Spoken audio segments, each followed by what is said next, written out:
मैं एक ऐसी बीस्ट अवेकनिंग वाली दुनिया में आ गया था जहां शहर के बीचों बीच आसमान में तरह तरह के शक्तिशाली स्पिरिचुअल बीस्ट्स उड़ रहे थे। इस दुनिया में हर इंसान का अपना एक साथी जानवर होता है जिसके पास अद्भुत शक्तियां होती हैं। मुझे लगा था कि दूसरी दुनिया से आया होने के कारण मैं कोई SSS ग्रेड का महान स्पिरिचुअल बीस्ट जगा पाऊंगा, लेकिन मैंने कभी नहीं सोचा था कि मेरी शुरुआत इतनी बुरी होगी। मैं एक झुग्गी बस्ती में पैदा हुआ, 30 लाख के कर्ज में डूबा हुआ था, और जो स्पिरिचुअल बीस्ट मेरे अंदर जागा था वह महज एक F ग्रेड का मच्छर था। शहर की एक पुरानी और सुनसान गली के आखिर में मुझे किसी फटी हुई बोरी की तरह लात मारकर दूर फेंक दिया गया। मेरी पीठ दीवार से इतनी जोर से टकराई कि दर्द के मारे मेरी चीख तक नहीं निकल रही थी। मैं बस जमीन पर पड़ा अपनी आखिरी सांसें गिनते हुए हाँफ रहा था। मुझे मारने वाला कोई और नहीं बल्कि अंडरग्राउंड कर्ज माफिया का नंबर 1 गुंडा झाओहू था। उसके हाथ में लोहे का बेसबॉल बैट था जिससे अभी भी खून टपक रहा था। उसके पीछे खड़ा था उसका D ग्रेड स्पिरिचुअल बीस्ट, लोहे की खाल वाला जंगली सुअर जो अपनी लाल आंखों से मुझे घूर रहा था। और मैं तो बस 18 साल का एक अनाथ लड़का था जो पूरे स्कूल में सबसे कमजोर माना जाता था। दर्द से तड़पते हुए भी मैं उसकी आंखों में देख रहा था। झाओहू ने आगे बढ़कर मेरी कलाई पर अपना पैर रखा और पूरी ताकत से उसे कुचलने लगा। मैं कीचड़ और पानी में पड़ा दांत भींचे उसकी गर्दन घूर रहा था। मेरा यह रवैया देखकर वह और भड़क गया। उसने मुझे जान से मारने के इरादे से बैट हवा में उठा लिया और उसका सुअर भी मेरी तरफ झपट पड़ा। उसी समय मेरी जेब से एक धूसर रंग का पत्थर का अंडा निकलकर जमीन पर गिर गया। झाओहू का बैट मेरे माथे को छीलता हुआ निकल गया और मेरा ताजा खून सीधे उस अंडे पर गिरा। अंडे ने मेरे खून को किसी भूखे भेड़िए की तरह सोख लिया। System announcement, high compatibility detected. Warning, host की जान सख्त खतरे में है। फोर्स्ड एक्टिवेशन की प्रक्रिया शुरू की जा रही है। मेरे दिमाग में यह ठंडी रोबोटिक आवाज गूंज उठी। मैंने झटके से अपनी आंखें खोल दी। अंडे से एक अजीब लाल रोशनी फूटी। झाओहू का ध्यान इस पर नहीं था। उसका सुअर अपने नुकीले दांतों के साथ मेरे पेट से बस कुछ इंच दूर था। अगले ही पल पत्थर का अंडा टूट गया, लेकिन न कोई आसमान हिला देने वाली रोशनी निकली, न कोई महान दैवीय जीव बाहर आया। उसमें से निकला सिर्फ एक नाखून जितना छोटा, सूखा और बेहद कमजोर मच्छर जो बिना कोई आवाज किए हवा में उड़ने लगा। सिस्टम घोषणा, सिस्टम सफलतापूर्वक सक्रिय हो गया है। जर्ग ओवरलॉर्ड सिस्टम बाइंड हो चुका है। कीड़ों का सम्राट सिस्टम, प्रारंभिक monster unlock, F grade ब्लडथर्स्टी mosquito, इसे मार डालो। मैंने अपने मन में पहला आदेश दिया। वह छोटा रक्त पिपासु मच्छर हवा में एक लाल रेखा बनाते हुए आगे बढ़ा जिसे सामान्य आंखें देख भी नहीं सकती थीं। उसने सुअर की कठोर खाल पर हमला नहीं किया बल्कि एक सूक्ष्म मिसाइल की तरह सीधे उसके कान के भीतर घुस गया। तेजी से दौड़ता हुआ आयरन स्किन्ड वाइल्ड बोर अचानक जड़ हो गया। उसकी आंखों का गुस्सा भय में बदल गया। वह दर्द से पागलों की तरह सिर झटकने और चीखने लगा। ये क्या हो रहा है? फेंकिया, तुम ये क्या कर रहे हो? झाओहू का चेहरा डर से पीला पड़ गया। उसने अपने मानसिक संबंध के जरिए अपने बीस्ट को शांत करने की कोशिश की, लेकिन उसे केवल उसकी असहनीय पीड़ा और दिमाग फटने जैसी चीखें ही महसूस हुईं। सिर्फ 3 सेकंड के भीतर उस विशाल D ग्रेड सुअर की आंखों, कानों और नाक से काला खून बहने लगा। फिर वह ढहते हुए पहाड़ की तरह जमीन पर गिर पड़ा। तुमने क्या किया? झाओहू के हाथ में पकड़ा बैट कांपने लगा। वह कभी अपने सुअर की लाश को देखता तो कभी मुझे, जो धीरे धीरे कीचड़ से उठकर खड़ा हो रहा था। तुमने कौन सा छिपा हुआ हथियार इस्तेमाल किया है? मैंने ठंडी हंसी हंसते हुए अपना हाथ आगे बढ़ाया। वह काला लाल मच्छर उड़कर मेरी उंगली पर आ बैठा और अपने पंख साफ करने लगा। इसका नाम मिंग हे है, एक F ग्रेड मच्छर। यह नामुमकिन है। एक मच्छर लोहे की खाल वाले सुअर की रक्षा कैसे तोड़ सकता है? झाओहू की आंखें फटी रह गईं। मैंने अपनी कमजोर लेकिन ठंडी आवाज में कहा, क्योंकि तुम मूर्ख हो। सामने कोई दिव्य ड्रैगन ही क्यों ना हो, अगर उसके दिमाग के अंदर एक सुई घुस जाए तो उसकी मौत तय है। सिस्टम घोषणा, D ग्रेड मॉन्स्टर को मारने पर 50 प्यूरिफिकेशन पॉइंट्स प्राप्त हुए। चेतावनी, होस्ट की जान खतरे में है। तत्काल ऊर्जा की आवश्यकता है। संकेत, ब्लडथर्स्टी मॉस्किटो खून के लिए अत्यधिक भूखा है। मैंने अपनी उंगली पर बैठे मच्छर को देखा और उसकी भूख को अपने भीतर महसूस किया। फिर मैंने सिर उठाकर पीछे हटते हुए झाओहू की तरफ देखा। जब तुम यहाँ आ ही गए हो तो अब जाने की जरूरत नहीं है। मेरे मच्छर का पेट अभी तक नहीं भरा है। पागल कमीने, मैं तुम्हें जिंदा नहीं छोड़ूंगा। झाओहू गरजा और बैट लहराते हुए मेरी तरफ दौड़ा। मैं अपनी जगह पर शांत खड़ा रहा और बस एक हल्की सी चुटकी बजाई।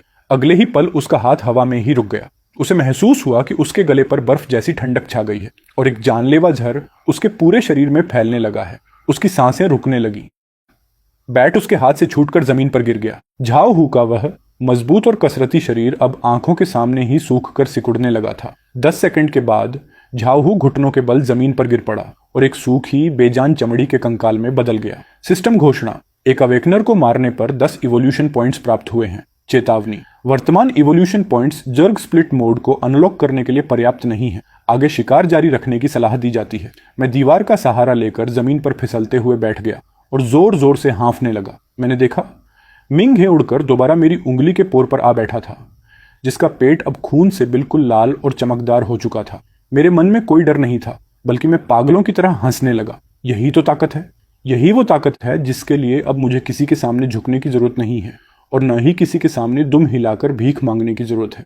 मेरी आंखों में धीरे धीरे एक दीवानगी छाने लगी। जब तक मैं काफी संख्या में शिकार करता रहूंगा, तब तक चाहे यह एक मामूली मच्छर ही क्यों ना हो, मैं इस दुनिया के बड़े से बड़े दिव्य जीवों को भी अपने घुटनों पर लाकर अपने सामने गिड़गिड़ाने पर मजबूर कर दूंगा। मैं लड़खड़ाते हुए खड़ा हुआ और बिना किसी दया के उस लाश को लांघकर आगे बढ़ गया।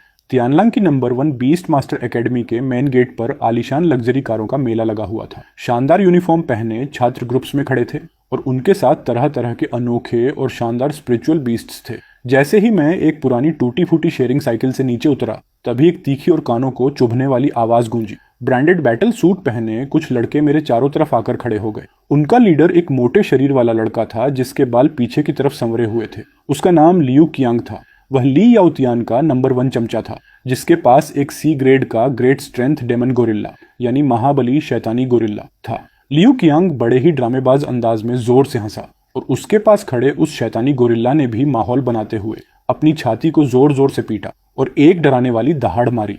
आसपास के छात्र वहीं रुक गए और सबके चेहरों पर मेरा मजाक उड़ाने वाली मुस्कान तैरने लगी। मैंने बिना कोई भाव दिखाए अपनी साइकिल को लॉक किया। कल रात के शिकार ने मुझे एक बात अच्छी तरह समझा दी थी। इस दुनिया में सम्मान खुद लड़कर छीना जाता है, बातों से नहीं मिलता।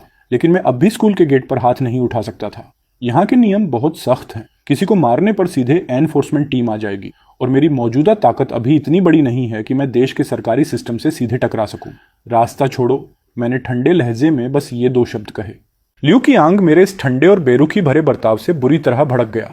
उसने हवा में हाथ लहराया और उसका ग्रेट स्ट्रेंथ डेमन गोरिल्ला तुरंत एक कदम आगे बढ़ा और एक छोटे पहाड़ की तरह मेरे रास्ते में आकर खड़ा हो गया। आसपास खड़े छात्रों की भीड़ में ठहाके गूंज उठे। मैंने अपने कदम रोक दिए, अपना सिर थोड़ा ऊपर उठाया और उस करीब 2 मीटर ऊंचे शैतानी गोरिल्ला को देखा। मेरा दाहिना हाथ मेरी जेब के अंदर था और मेरी उंगली धीरे धीरे जेब के कपड़े को सहला रही थी।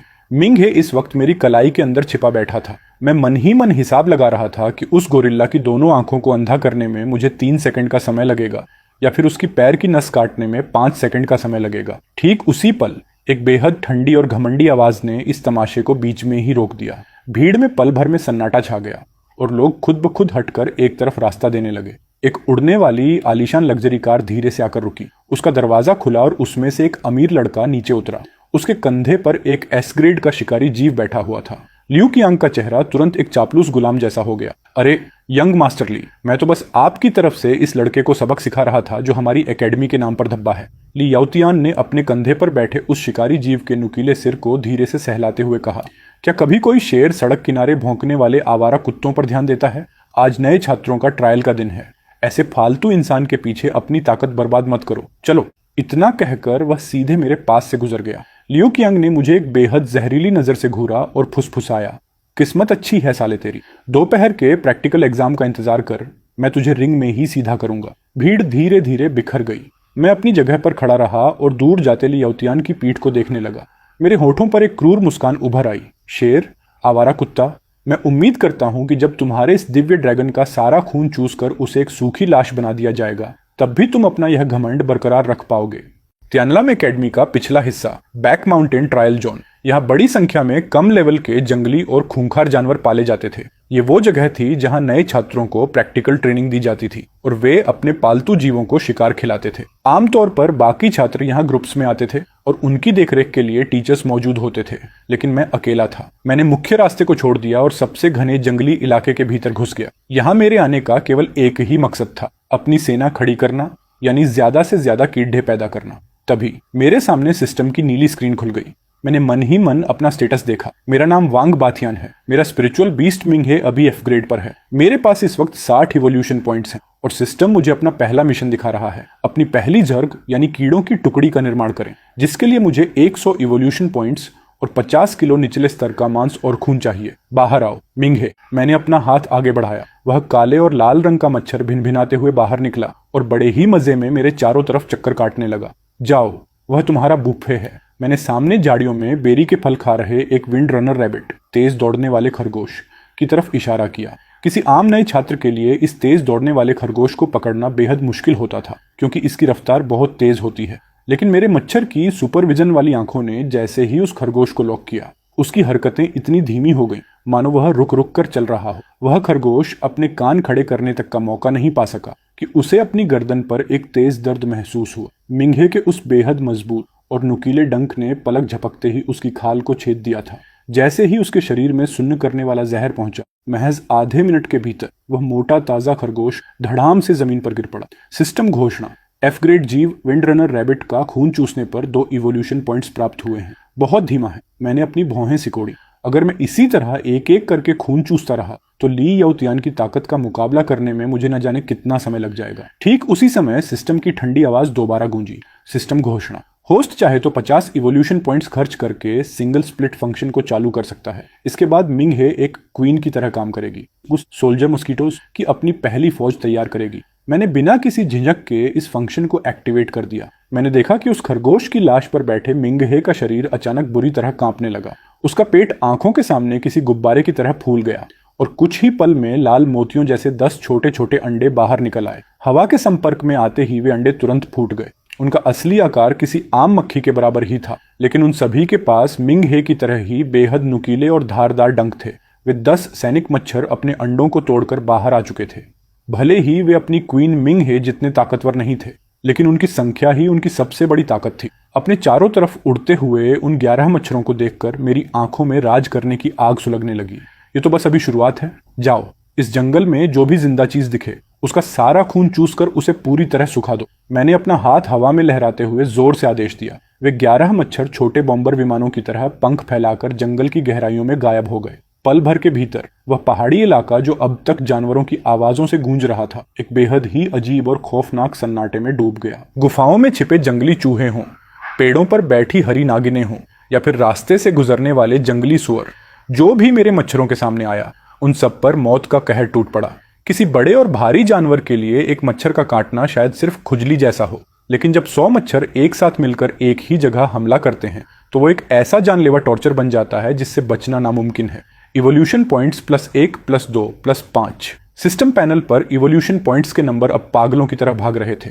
आधे घंटे के बाद मैं जंगल में एक बड़े पत्थर पर बैठ गया।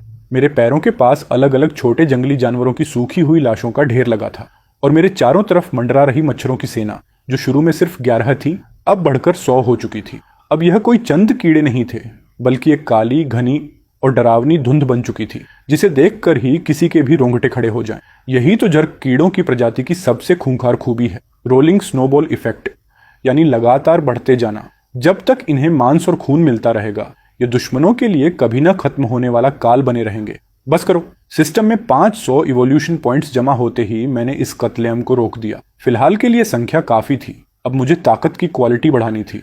मैंने अपनी मुख्य क्वीन यानी मिंघे की तरफ देखा। लगातार खून चूसने और अंडे देने की वजह से मिंघे का साइज पहले से काफी बड़ा हो चुका था। तभी मेरे सामने सिस्टम की स्क्रीन चमकी। सिस्टम घोषणा: काफी एवोल्यूशन पॉइंट्स मिल चुके हैं। क्या आप पहला स्पीसीज एवोल्यूशन प्रजाति का विकास शुरू करना चाहते हैं?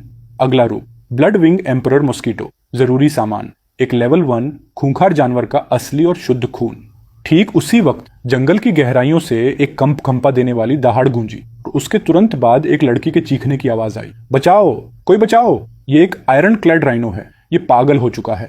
ये सुनते ही मेरा दिल धड़क उठा। आयरन क्लैड राइनो लेवल 1 का सबसे ताकतवर जानवर माना जाता है, जिसकी चमड़ी लोहे जैसी सख्त होती है।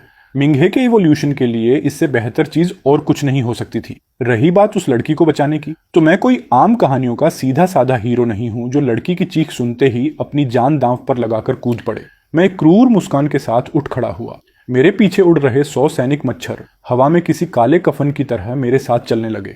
किस्मत अच्छी है, शिकार खुद चलकर मेरे पास आ रहा है। मैं एक समझदार और सब्र रखने वाले शिकारी की तरह बिना कोई आवाज किए उस हंगामे की तरफ बढ़ने लगा। मैं तो बस उस वक्त का इंतजार कर रहा था जब वो गैंडा उस लड़की से लड़कर अपनी आधी ताकत खो देगा और मैं आखिरी में जाकर पूरा फायदा उठा लूंगा। बचाओ! क्या कोई है जो मुझे बचा सके? झाड़ियों को चीरती हुई एक लड़की लड़खड़ाते हुए बाहर भागी। उसका नाम लीन वानर था, जो त्यानालाम एकेडमी की सबसे मशहूर और खूबसूरत लड़कियों में से एक थी। हमेशा लड़कों के बीच महारानी की तरह रहने वाली वो लड़की इस वक्त आंसुओं से भीगे चेहरे के साथ बेहद बेहाल दिख रही थी। उसके पीछे महज कुछ ही दूरी पर एक टैंक जितना बड़ा आयरन क्लैड राइनो पूरी ताकत से दौड़ रहा था। उसकी आंखें गुस्से से एकदम लाल थीं और उसके सिर पर लगा सींग किसी भी स्टील की चादर को फाड़ सकता था। लीन वान एयर पूरी तरह से हिम्मत हार चुकी थी। उसका पालतू जीव, एक छोटा और प्यारा लाइट एल्फ, 3 मिनट पहले ही उस गैंडे के पैर के नीचे कुचलकर कीमा बन चुका था। भागते भागते अचानक लिन वान एयर का पैर एक गड्ढे में फंसा और वो जोर से कीचड़ में गिर पड़ी। उसने खौफ से पीछे मुड़कर देखा। वो जानलेवा सींग उसकी तरफ तेजी से बढ़ रहा था। उसने डर के मारे अपनी आंखें बंद कर लीं। 1 सेकंड, 2 सेकंड, लेकिन कोई दर्द महसूस नहीं हुआ। तभी हवा में मच्छरों के पंखों की एक इतनी तेज और भयानक गूंज उठी जिसने उस विशाल गैंडे की दहाड़ को भी दबा दिया। लिन वान एयर ने कांपते हुए अपनी आंखें खोलीं और उसने अपनी जिंदगी का सबसे हैरान कर देने वाला नजारा देखा। उस विशाल गैंडे का नुकीला सींग लिन वान एयर की नाक से सिर्फ 10 सेंटीमीटर दूर था, लेकिन वो भारी भरकम जानवर वहीं थम गया था, मानो वो किसी अदृश्य दीवार से टकरा गया हो। न जाने कब उस गैंडे के पूरे सिर को सैकड़ों हजार सैनिक मच्छरों ने एक काले बादल की तरह घेर लिया था। वो लोहे की खाल वाला गैंडा दर्द से कराहते हुए पागलों की तरह अपना सिर झटकने लगा। वो अपने सींग को जमीन पर मार रहा था, पेड़ों से रगड़ रहा था, कीचड़ में लौट रहा था, पर उन मच्छरों से पीछा नहीं छुड़ा पा रहा था। मैं पास के ही एक ऊंचे पेड़ की टहनी पर खड़ा था। मेरे दोनों हाथ मेरी जेब में थे। चेहरा बिल्कुल ठंडा और बेरहम था, जैसे कोई राजा मौत के खेल के मैदान में तमाशा देख रहा हो। मैंने अपने दिमाग से मच्छरों को 3 हिस्सों में कमांड दी। पहली टुकड़ी, इसकी आंखों के नाजुक हिस्से पर हमला करो। दूसरी टुकड़ी, इसके नाक के छेद को ब्लॉक करके इसकी सांस रोको। तीसरी टुकड़ी, इसके कान के रास्ते सीधे इसके दिमाग में घुस जाओ। मेरे हुक्म पर वो 100 मच्छरों का काला बादल एक अनुशासित फौज की तरह टूट पड़ा। यह क्या चीज है? लिन वान एयर जमीन पर बैठी फटी आंखों से ये सब देख रही थी। वो गैंडा जो अभी तक काल बनकर दौड़ रहा था, अब पानी में डूबते हुए इंसान की तरह तड़प रहा था। 1 मिनट से भी कम समय में धड़ाम, एक जोरदार धमाके के साथ वो भारी भरकम गैंडा जमीन पर गिर पड़ा। धूल का गुबार उड़ा। उसकी टांगें अभी भी दर्द से कांप रही थीं, लेकिन उसकी आंखों की रोशनी हमेशा के लिए बुझ चुकी थी। मैं पेड़ से नीचे कूदा। मेरा काला हुडी जैकेट हवा में लहरा रहा था। मैंने पास में बैठी लिन वान एयर की तरफ आंख उठाकर देखा तक नहीं। मैं सीधे उस मरते हुए गैंडे की लाश के पास गया और धीरे से अपना हाथ हवा में उठाया। वापस आओ। वो 100 मच्छरों का काला कोहरा तुरंत उस लाश से हटा और एक लाल काली नदी की तरह हवा में तैरते हुए मेरे चारों तरफ लिपट गया। हर एक मच्छर का पेट खून से इतना ज्यादा भर चुका था कि वो शीशे की तरह चमक रहा था।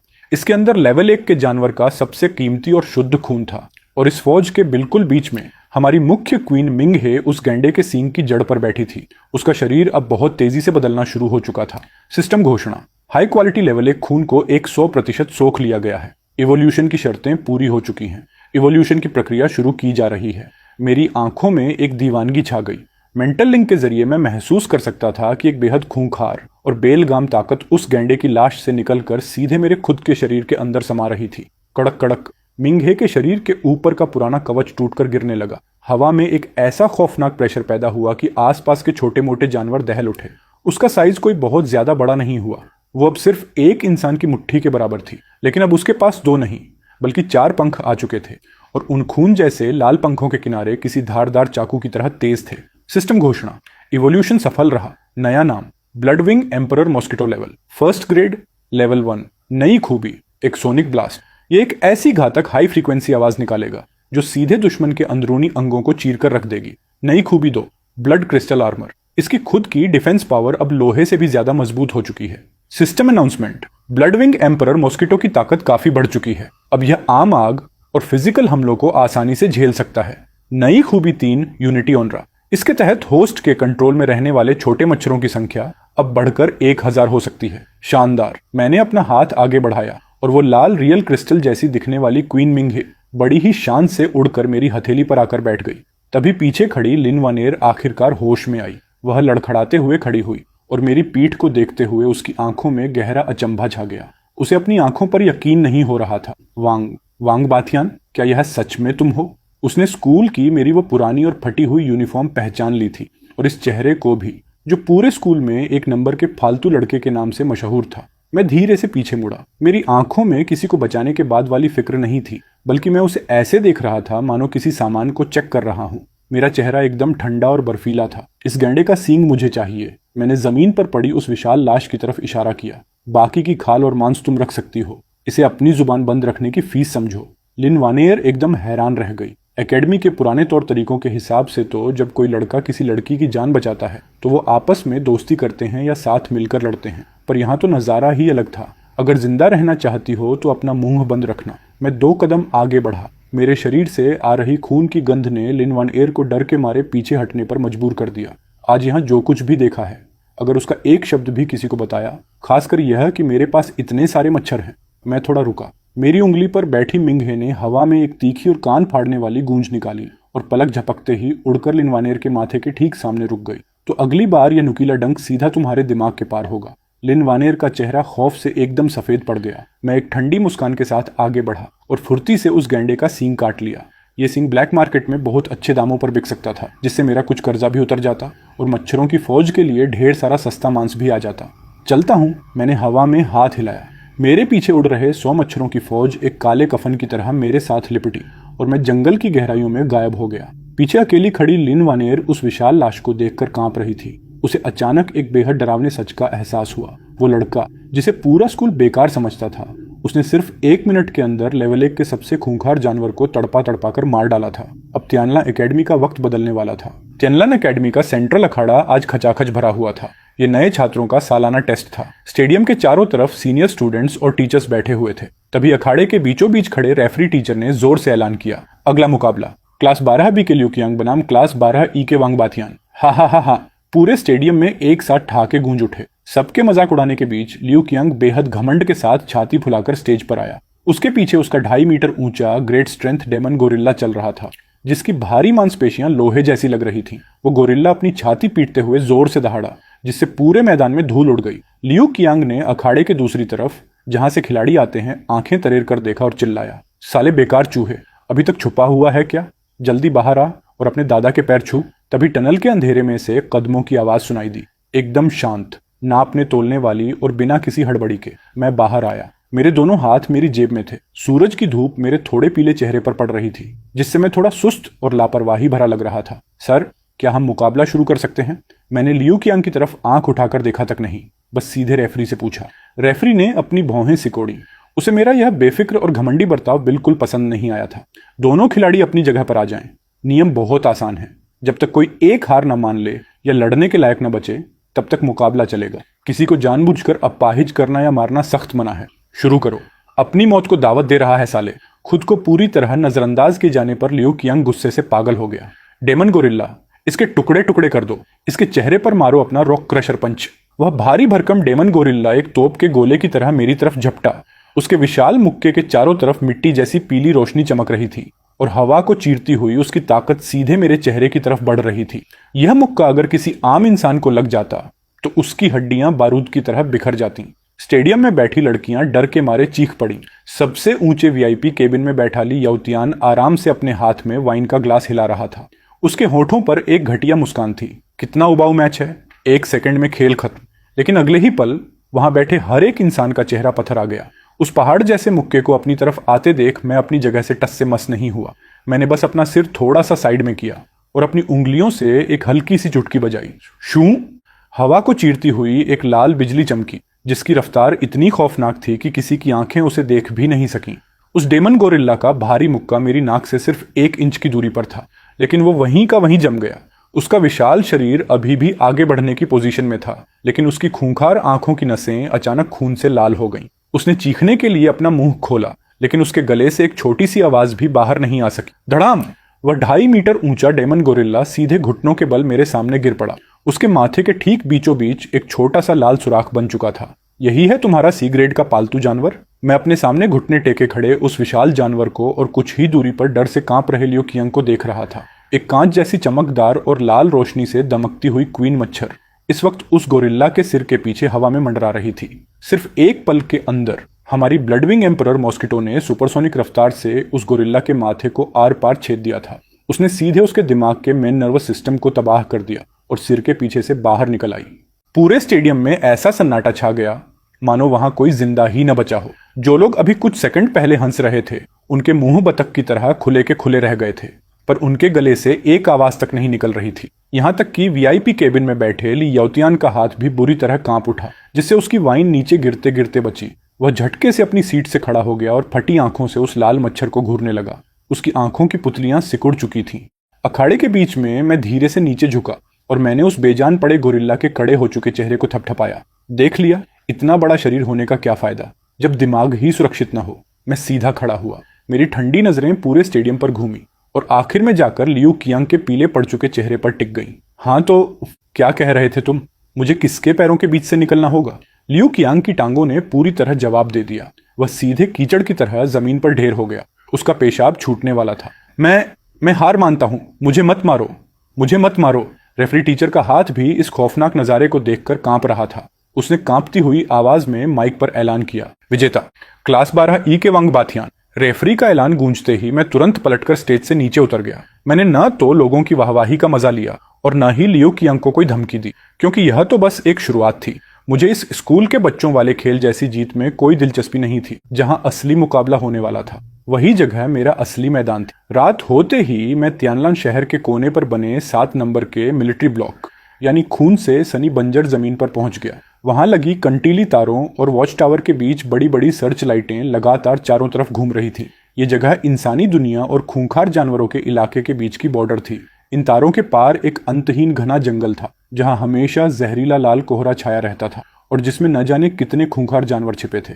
बाकी आम स्टूडेंट्स के लिए यह मौत का कुआं था, पर मेरे लिए यह जन्नत थी। तभी फौज का एक बड़ा ट्रक वहां आकर रुका और उसका पीछे का दरवाजा खुलते ही हथियारों से लैस दर्जनों स्टूडेंट्स नीचे कूद पड़े।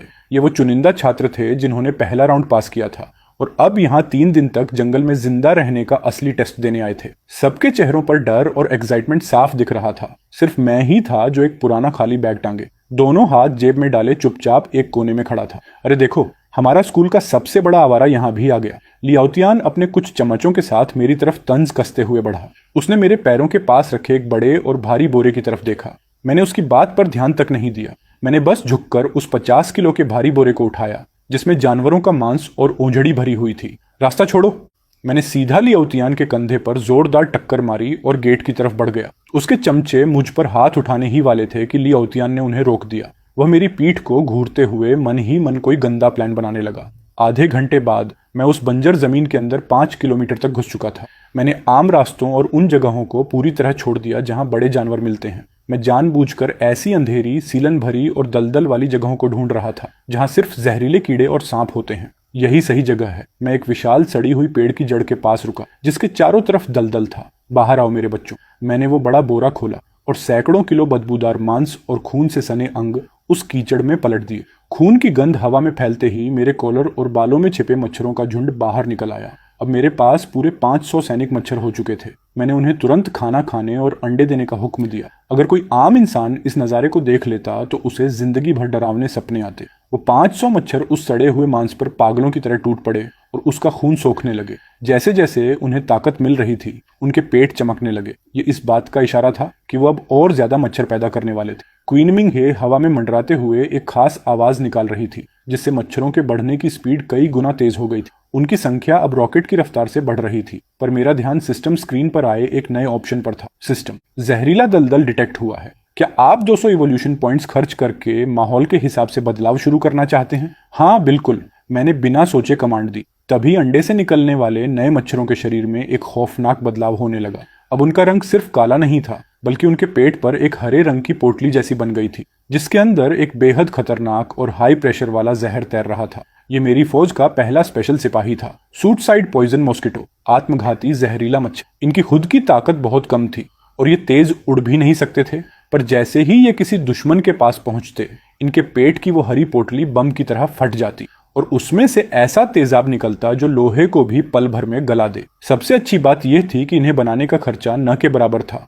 थोड़े से सड़े हुए मांस से ही एक नया बम तैयार हो जाता था। मैंने एक छोटे दाने जितने आत्मघाती मच्छर को अपनी उंगली पर उठाया। उसके पेट में चमकती हरी रोशनी को देखकर मेरे चेहरे पर एक शैतानी मुस्कान आ गई। तभी अचानक धरती बुरी तरह हिलने लगी। मैं तुरंत एक ऊंचे पेड़ की फुनगी पर चढ़ गया और दूर उत्तर की तरफ देखा। 5 किलोमीटर दूर आसमान छूती धूल की एक बहुत बड़ी दीवार हमारी तरफ बढ़ रही थी। हजारों खूंखार जानवर पागलों की तरह जान बचाकर भाग रहे थे। वो हमला करने नहीं आ रहे थे, बल्कि ऐसा लग रहा था जैसे उनके पीछे कोई बहुत ही ज्यादा भयानक चीज पड़ी है जो उन्हें खदेड़ रही है। ठीक उसी समय मेरे वायरलेस कम्युनिकेटर पर बाकी स्टूडेंट्स के चीखने चिल्लाने और जानवरों के काटने की खौफनाक आवाजें आने लगी। पूरा सिग्नल तबाही के संदेशों से भर गया। सामने से आ रहे उस जानवरों के सैलाब को देखकर कोई भी आम इंसान तुरंत पीछे मुड़कर भाग जाता, पर मैं भागा नहीं। मेरी मुस्कान चौड़ी होती गई और मैं पागलों की तरह हंसने लगा। क्या बात है, बहुत बढ़िया। मैंने अपनी बाहें फैलाकर उस आती हुई खूंखार आंधी का स्वागत किया। मैं अभी तक यही सोच रहा था कि इस थोड़े से सड़े हुए मांस से मैं अपनी फौज को 10,000 तक कैसे पहुंचाऊंगा, पर अब तो सामने हजारों टन का ताजा बूफे खुद चलकर आ रहा था। मैं नीचे झुका और दलदल में रेंगते हुए उन अनगिनत मच्छरों को देखने लगा। हरी रोशनी वाले आत्मघाती मच्छर और लाल रंग के सैनिक मच्छर आपस में ऐसे मिल चुके थे मानो हवा में दम घोंट देने वाला मौत का कोई काला बादल मंडरा रहा हो। तो फिर हम इस सैलाब का रास्ता रोकेंगे? मैंने हाथ उठाकर सामने से आते जानवरों के उस खूंखार तूफान की तरफ इशारा किया। मेरी आंखों में एक अजीब सी दीवानगी थी। जाओ, इस दुनिया को दिखा दो कि असली तबाही किसे कहते हैं। वो 5,000 मच्छर एक साथ आसमान में उठे और एक विशाल काले भूतियां हाथ की शक्ल बनाकर उस हजारों जानवरों के तूफान पर टूट पड़े। पहली टक्कर ठीक इसी उजाड़ दलदल के किनारे पर हुई। सबसे आगे दौड़ रहा एक अर्थ लेवल ब्लेजिंग लायन, आग उगलने वाला शेर, अभी कुछ समझ भी नहीं पाया था कि हजारों मच्छरों ने उसे पूरी तरह से ढक लिया। उसे एक चीख मारने तक का मौका नहीं मिला और पलक झपकते ही जमीन पर सिर्फ उसका सफेद कंकाल बचा रह गया। पर इतना काफी नहीं था। मैं पेड़ की फुनगी पर खड़े खड़े अपनी फौज के साथ आगे बढ़ने लगा। मैं तुम सबको यहीं ढेर कर दूंगा। पागल है वो बेकार लड़का, पूरी तरह पागल हो चुका है। 1 किलोमीटर दूर जान बचाकर भाग रहे स्टूडेंट्स के झुंड में से किसी ने पीछे मुड़कर देखा तो उसके होश उड़ गए। उसने एक ऐसा नजारा देखा जिसने उसका पूरा दिमाग हिलाकर रख दिया। कौड़ियों के भाव मिलने वाली ब्लैक हुडी पहने मैं एक सूखे हुए ऊंचे पेड़ की चोटी पर अपनी बाहें फैलाए खड़ा था और मेरे पैरों के नीचे हरी और लाल रोशनी से दमकता वो काल का बादल पूरी ताकत से जानवरों के उस पहले खतरनाक झुंड से टकराने जा रहा था। क्या वो खुदकुशी करना चाहता है? सामने हजारों बेकाबू जानवर हैं। लिंगेयर को उसके साथी खींचते हुए भगा रहे थे, लेकिन वो खुद को पीछे मुड़कर देखने से रोक नहीं पाई। अगले ही पल दोनों तूफान आपस में बुरी तरह टकराए, लेकिन जैसा सब सोच रहे थे कि मैं कुचलकर कीचड़ बन जाऊंगा, वैसा कुछ नहीं हुआ। इसके उलट जानवरों के उस सैलाब का अगला हिस्सा मानो किसी अदृश्य और विशाल कीमा बनाने वाली मशीन से टकरा गया था। ब्लास्ट! जानवरों के उस झुंड के बीच खड़े होकर मैंने अपने मुंह से एक बर्फीला शब्द निकाला। सबसे आगे आयरन बैक ग्रे वोल्व्स, लोहे जैसी पीठ वाले भेड़िए का झुंड था। उनकी फौलादी खाल पर गोलियों का भी असर नहीं होता था और उन्हें इस बात का बड़ा घमंड था। लेकिन इस बार उनका स्वागत करने के लिए हवा में सैकड़ों हरी रोशनी वाले आत्मघाती मच्छर तैयार थे। एक के बाद एक धमाकों की झड़ी लग गई। वैसे तो एक मच्छर का धमाका छोटा था, पर सबसे घटिया बात यह थी कि उनके अंदर खतरनाक तेजाब था। वो हरा तेजाब धमाके के साथ चारों तरफ बिखरा और उन भेड़ियों की आंखों, नाक और उनकी फौलादी पीठ पर जा गिरा। वो घमंडी भेड़िए दर्द के मारे जमीन पर लौटने लगे। सैनिकों, हमला करो! मैंने अपनी उंगली से इशारा किया। काफी देर से इंतजार कर रहे 3,000 सैनिक मच्छर खून की गंध पाकर भूखी शार्क की तरह उन पर टूट पड़े। अब उन्हें किसी कमजोरी को ढूंढने की जरूरत नहीं थी, क्योंकि तेजाब के बाद वो भेड़िए सिर से पैर तक सिर्फ जख्मों का ढेर बन चुके थे। वे तेजाब से गले हुए घावों के रास्ते सीधे उनके शरीर के अंदर घुसने लगे। एक बड़े साइज के लीडर भेड़िए ने हवा में उड़ते मच्छरों को चबाने के लिए जैसे ही अपना मुंह खोला, दर्जनों मच्छर सीधे उसके हलक के अंदर घुस गए। सिर्फ 3 सेकंड के अंदर वो 200 किलो का भारी भरकम भेड़िया धड़म से जमीन पर गिर पड़ा और उसके अंदर से जो मच्छर बाहर निकले उनके पेट खून से सूजे हुए थे और उनकी लाल रोशनी और तेज हो चुकी थी। वो बिना रुके हवा में ही 2 भागों में बंट गए, यानी उनकी संख्या तुरंत डबल हो गई। मेरी आंखों के सामने लगी सिस्टम स्क्रीन पर डेटा रॉकेट की रफ्तार से बदल रहा था। System earth level iron back wolf मारा गया, plus 50 evolution points. Energy limit से ज्यादा हो चुकी है। मच्छर खुद ब खुद बढ़ने लगे हैं। फौज की कुल संख्या 6200। कम है, अभी यह बहुत कम है। मैंने नीचे चल रहे उस खूनी खेल को देखा। मेरी आंखों में कोई दया नहीं थी, बल्कि मुझे तो बस स्क्रीन पर बढ़ते हुए नंबरों का नशा चढ़ रहा था। आगे वाले मरेंगे तो पीछे वाले उनकी जगह लेंगे। जब तक मैं जिंदा हूं मेरी यह फौज कभी खत्म नहीं होगी। तभी जानवरों के सैलाब का दूसरा भारी हिस्सा भी आगे आ गया। इस बार बड़े साइज के जंगली सांड और तेज धार वाले पत्तों जैसे पंखों वाली चिड़ियाओं थीं। उनकी भारी संख्या का असर अब दिखने लगा था। सांडों के खुरों के नीचे और चिड़ियों के तेज पंखों से कटकर मेरे सैकड़ों मच्छर कुछ ही सेकंड में मारे गए। अपनी फौज की संख्या को गिरता देख भी मेरे चेहरे पर शिकन तक नहीं आई। जंग में सैनिकों का मरना, हा, मेरी इस फौज को इससे कोई फर्क नहीं पड़ता। मैंने अपनी दिमागी ताकत को पूरी तरह से झोंक दिया। मिंगहे, अपना क्वीन ओनरा चालू करो। काफी देर से मेरे कंधे पर बैठी मिंगहे आखिरकार हरकत में आई। वह सीधे मैदान के ऊपर उड़कर पहुंची और अपने पंखों को इतनी तेज रफ्तार से फड़फड़ाने लगी कि एक ऐसी आवाज निकली जिसे इंसान तो नहीं सुन सकते थे, पर उसने मेरी मच्छरों की फौज को पागल कर दिया। इस आवाज के जादू से सारे सैनिक मच्छरों को मानो कोई ड्रग्स मिल गया हो। उनकी हमले करने की स्पीड 30% बढ़ गई। पर इससे भी ज्यादा खौफनाक नजारा अब भी बाकी था। मिंघे ने अपना लाल क्रिस्टल जैसा मुंह खोला और हवा में फैली खून की उस धुंध को अंदर खींचना शुरू किया। मैदान का वो बिखरा हुआ खून लाल धागों की तरह उड़कर उसके शरीर में समाने लगा और फिर उसने नीचे की तरफ अंडे बरसाने शुरू कर दिए। वो अंडे जमीन पर गिरते ही तुरंत मच्छरों में बदलने लगे। अगर 1000 मच्छर मरते तो कोई बात नहीं, अगले ही पल वहां 2000 नए मच्छर पैदा हो जाते। जंग के मैदान से ही ताकत पाकर अपनी फौज बढ़ाना, यही वो वजह थी जिसके लिए ब्रह्मांड की बड़ी बड़ी ताकतें भी इस प्रजाति का नाम सुनकर कांप उठती थीं। ये क्या बला है? कुछ ही दूरी पर एक ऊंचे इलाके में मोर्चा संभाले सुरक्षा बल के कैप्टन झांग बियाओ ने अपनी दूरबीन आंखों से हटाई। वह तो मन ही मन मान चुका था कि ये 100 से ज्यादा स्टूडेंट्स आज मारे जाएंगे और उसने खुद भी शहीद होने की तैयारी कर ली थी। पर अब जो नजारा वह देख रहा था उसके मुताबिक उस तबाही के तूफान को बीच में से ही बेरहमी से काट दिया गया था। जानवरों के उस सैलाब के ठीक बीचों बीच एक काला बवंडर बन चुका था। वह बवंडर किसी पाताल के कुएं जैसा था जिसमें चाहे जितने जानवर घुसे पल भर में गायब हो रहे थे। और उस मौत के बवंडर के केंद्र में खड़ा था एक पेड़ की फुनगी पर तना हुआ लड़का। रिपोर्ट सर, उस इलाके में जीवित जीवों की संख्या रॉकेट की रफ्तार से बढ़ रही है। आंकड़ा 30,000 के पार हो चुका है। पास खड़े वायरलेस ऑपरेटर की आवाज डर के मारे कांप रही थी। पर उस लड़के की धड़कनें और ताकत बिल्कुल नॉर्मल है, बल्कि वो और मजबूत हो रहा है। झांग बियाओ ने थूक गटका। ठीक उसी समय जानवरों के उस झुंड के बीच से इंसानों की चीखें गूंजी। वो कुछ स्टूडेंट्स थे जो टाइम पर पीछे नहीं हट पाए थे और अब कुछ आवारा शैडो लेपर्ड्स, जहरीले चीतों ने उन्हें एक बड़ी चट्टान पर घेर लिया था। उनमें से एक लड़की बेबसी में दूर खड़े लोगों को मदद के लिए पुकार रही थी। इस समय ली ओतियान पहले ही सेफ जगह पर पहुंच चुका था। उसने रोने की आवाज सुनी, पर उन खूंखार चीतों को देखकर उसने डर के मारे अपने दांत भींचे और अपना मुंह दूसरी तरफ घुमा लिया, मानो उसने कुछ सुना ही न हो। लेकिन मेरा ध्यान उस तरफ चला गया। मैं कोई उन्हें बचाने नहीं जा रहा था। मुझे तो बस उन चीतों की खाल पसंद आ गई थी जो एक ऊंचे लेवल के आइसबग बर्फीले कीड़े को पैदा करने के लिए एकदम परफेक्ट थी। मैंने उंगली से इशारा किया और 500 मच्छर तुरंत उस तरफ मुड़ गए। उन्होंने पल भर में उन चीतों को घेर लिया जो स्टूडेंट्स पर झपटने ही वाले थे। उन चीतों को अपने पंजे चलाने तक का मौका नहीं मिला और वो मच्छरों की उस घनी फौज के नीचे दब गए। वो दर्द के मारे जमीन पर पागलों की तरह लौटने लगे ताकि मच्छरों को कुचल सकें। पर मेरे मच्छर शरीर के हर छेद से अंदर घुस रहे थे। सिर्फ 10 सेकंड के अंदर उन खूंखार चीतों की हलचल हमेशा के लिए बंद हो गई। चट्टान पर फंसे स्टूडेंट्स जमीन पर ढह गए और हाँफने लगे। उन्होंने कांपती आंखों से ऊपर देखा जहां मैं पेड़ से नीचे कूद रहा था। थैंक यू वांग भाई, जान बचाने के लिए शुक्रिया। आज से आप ही हमारे बड़े भाई हो, हम आपके साथ ही रहेंगे। मैं बेहद ठंडा रुख अपनाते हुए उनके पास से गुजर गया। मैंने उनकी तरफ आंख उठाकर देखा तक नहीं। मैं नीचे झुका और बड़ी सफाई से एक चीते की लाश को चीरकर उसके अंदर से चमकता हुआ काला बीस्ट कोर जादुई पत्थर निकाला और जेब में रख लिया। गलत फहमी मत पालो, मुझे बस ये पसंद नहीं कि कोई मेरे चारे को हाथ लगाए। इतना कहकर मैं दोबारा जानवरों के उस गहरे सैलाब की तरफ दौड़ पड़ा। पीछे खड़े स्टूडेंट्स एक दूसरे का मुंह ताकते रह गए। उन्हें अब समझ आया था कि इस मर्द की नजर में उनमें और उन मरे हुए जानवरों में कोई खास फर्क नहीं था। जैसे जैसे समय बीत रहा था मेरी मच्छरों की फौज 50,000 के पार पहुंच चुकी थी। वो जहां से गुजरते पीछे सिर्फ कंकाल बचते। अब तो खुद जानवरों के उस सैलाब में मेरा खौफ बैठ गया था।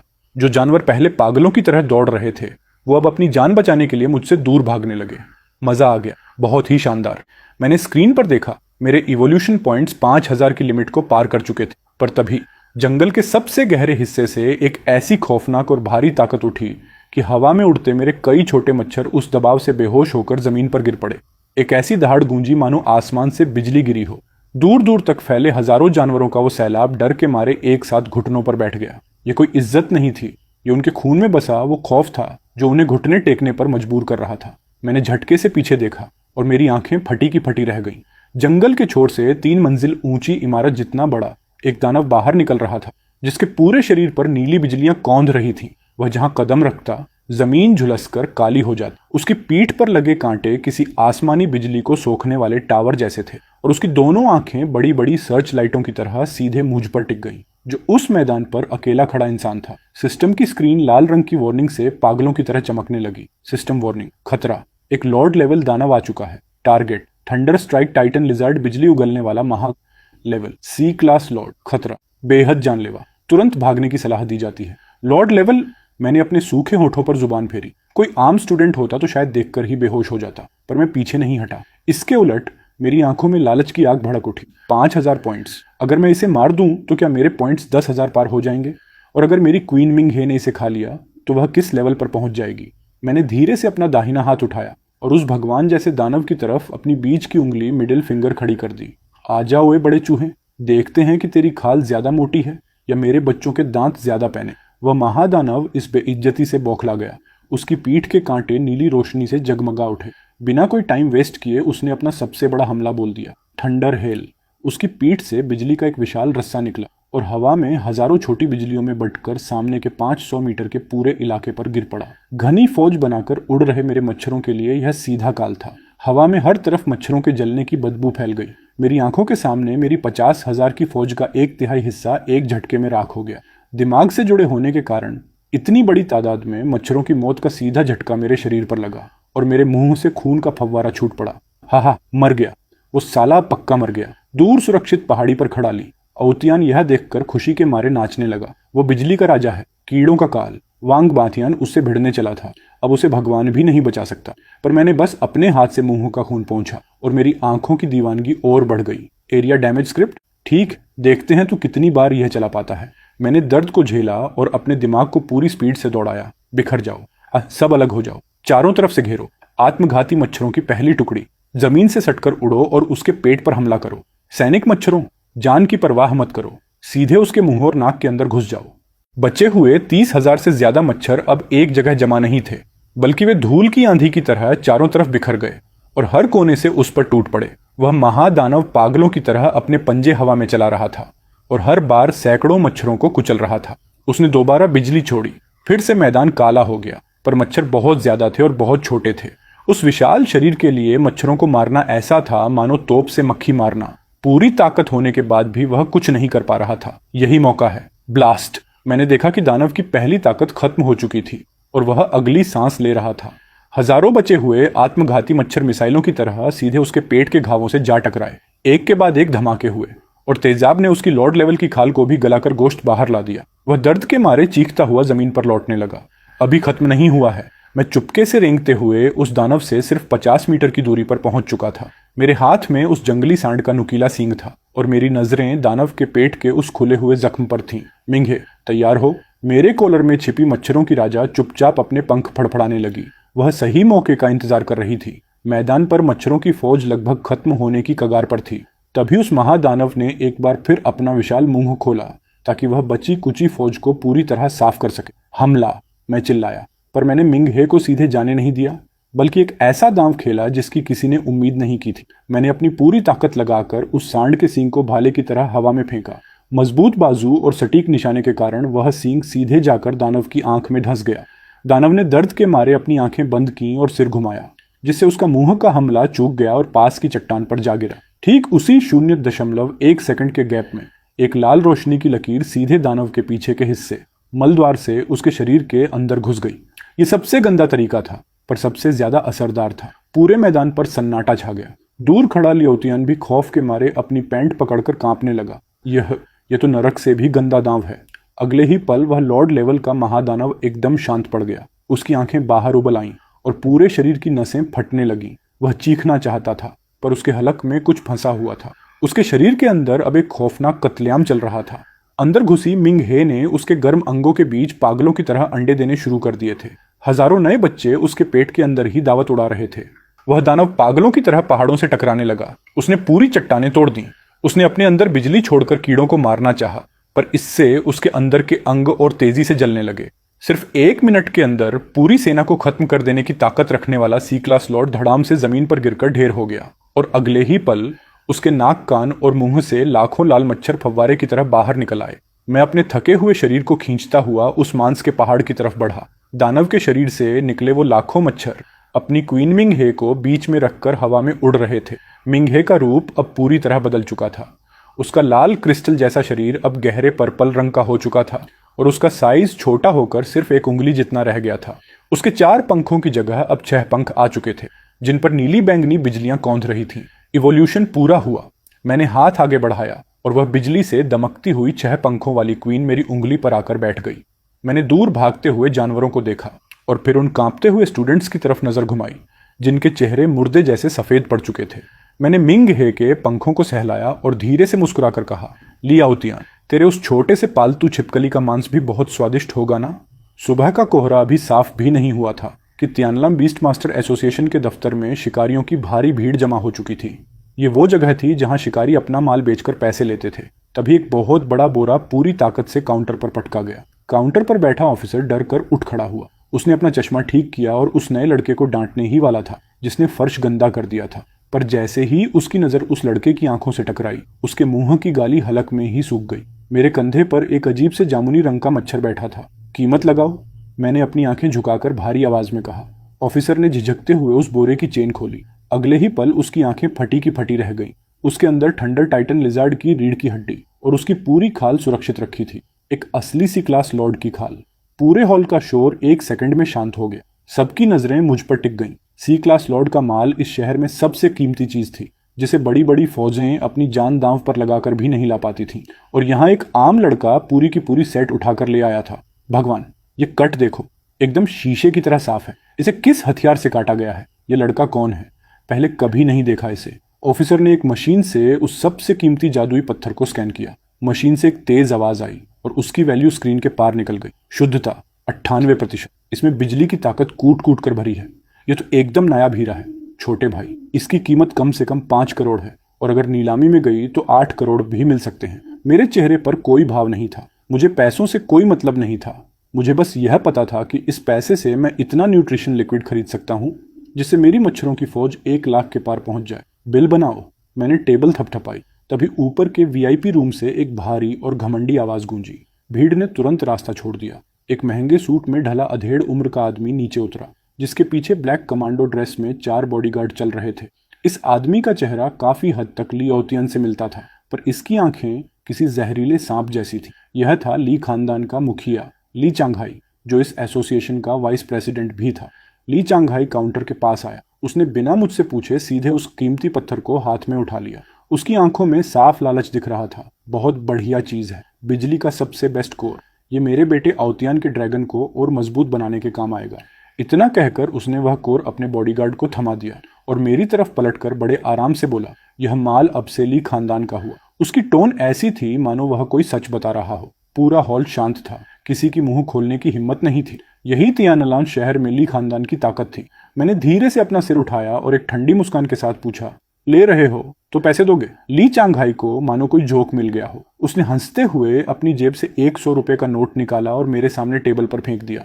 ली खानदान वैसे बहुत दिलदार है। ये 100 रुपये तेरी मजदूरी के हैं। पैसे उठा और दफा हो जा। मैंने उस नोट को देखा और मेरी हंसी छूट गई। मेरे कंधे हिलने लगे। कम लग रहे हैं? चांगहाई ने भौहें सिकोड़ी। नहीं।